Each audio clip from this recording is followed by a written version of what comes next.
Pagbasa mula sa sulat ni Apostol San Pablo sa mga taga-Efeso.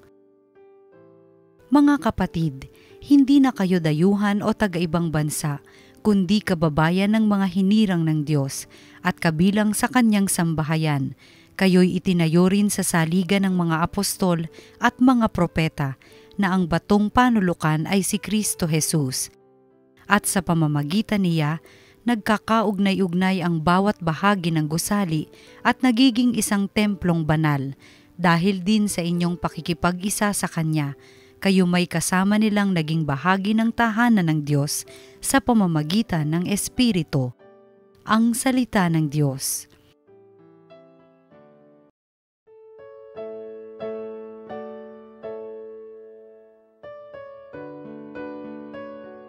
Humayot dalhin sa tanan mabuting balitang aral. Purihin ang poon, dapat na purihin ng lahat ng bansa, siya ay purihin ng lahat ng tao sa balat ng lupa. Humayot dalhin sa tanan mabuting balitang aral, pagkat ang pag-ibig na ukol sa ati dakila at wagas, at ang katapatan niya'y walang wakas.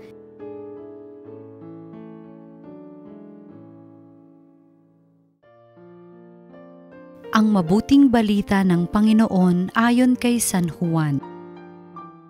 Si Tomas na tinaguriang kambal, isa sa 12, ay hindi nila kasama nang dumating si Jesus, kaya't sinabi sa kanya ng ibang alagad, "Nakita namin ang Panginoon."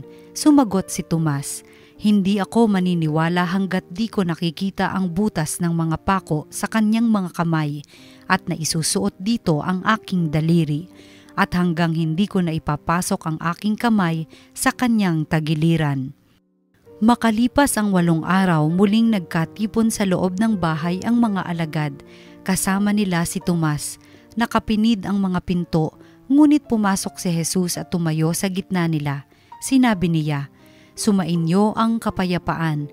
Saka sinabi kay Tomas, "Tingnan mo ang aking mga kamay at ilapit dito ang iyong daliri. Ipasok mo ang iyong kamay sa aking tagiliran, huwag ka nang mag-alinlangan, maniwala ka na." Sumagot si Tomas, "Panginoon ko at Diyos ko." Sinabi sa kanya ni Jesus, "Naniniwala ka na ba sapagkat nakita mo ako? Mapapalad ang mga naniniwala kahit hindi nila ako nakita." Ang mabuting balita ng Panginoon. Pinupuri ka namin, Panginoong Hesukristo.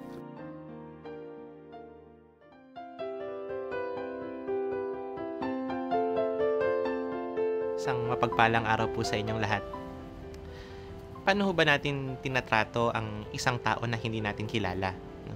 Siguro kapag tayo naglalakad sa labas o di kaya naglalakad sa ating kalsada, no? Kunwari kung isang tao hindi natin kilala, hindi naman natin basta-basta pinapansin. Siguro minsan may pagkakataon na babatiin, pero hanggat maaari ay hindi nagkakaroon ng koneksyon, no?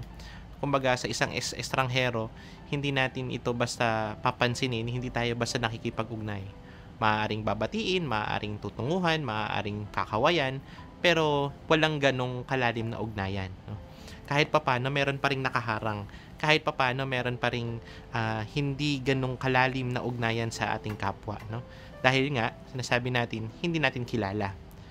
O kaya minsan tinuturo nga sa mga bata, huwag ka basta-bastang magkakausap ng mga taong hindi mo kilala. Baka mamaya, maaaring hindi maganda yung pwedeng gawin sa'yo.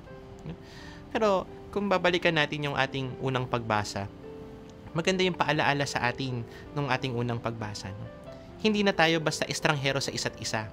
Hindi na tayo maaaring ituring sa isa't isa na hindi magkakakilala. Magkakakilala tayo, magkakapatid tayo dahil kay Jesus. At yun yung sana yung pinanghahawakan din natin, no? Kung makikita natin yung bawat isa, kung makikita natin yung bawat kapwa bilang kapatid, hindi siya isang estranghero, kundi isang kapatid na pwedeng tulungan, isang kapatid na pwedeng makipag-ugnayan, isang kapatid na nalalapit o malapit sa ating puso. Dahil ganun yung pagkakaunawa natin sa ating pamayanan, no? Kung maghihiwa-hiwalay lang tayo, kung magkakawatak-watak tayo, dahil hindi natin kilala ang isa't isa, no? Marami tayong dahilan para sabihin na wala akong pakialam sa kanya. Marami tayong dahilan para sabihin na hindi ko siya kilala.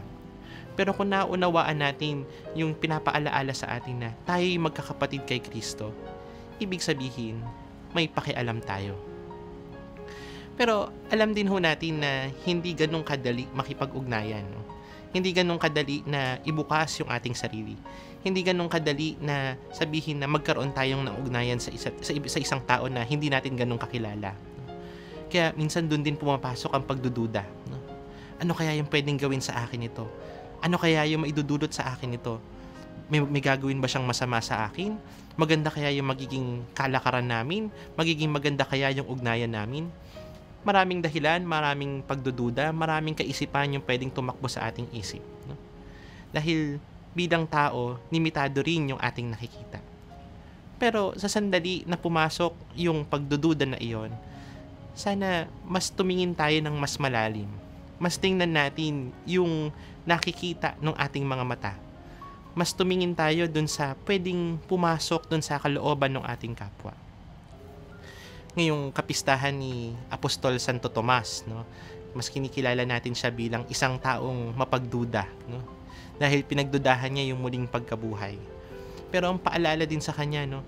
Hindi lang basta pagkakita dun sa pisikal na pangangatawan ni Jesus, pero sa kung anong ginagawa ni Jesus. Hindi lang basta kung ano yung nangyari kay Jesus, kung ano nakikita ng kanyang paningin, pero kung ano yung nagawa ni Jesus para sa kanya, para sa kanyang mga kasama.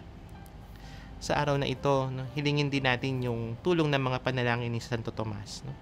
Maaring kilala siya bilang isang apostol na nagdududa, pero alam din natin yung karanasan natin na nagdududa sa ating kapwa, sa mga karanasan, sa mga pangyayari sa ating buhay. At sa likod ng pagdududa na iyon, sana hindi lang tayo maiwan dun sa kung ano nakikita at nararamdaman natin. Pero sana mas mapalalim, mas tumagos, at mas makita natin yung ugnayan na maaari nating maramdaman, maranasan sa ating kapwa, sa mga tao na makakasalamuhan natin. Muli po, isang mapagpalang araw sa inyong lahat.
Through His loving eyes.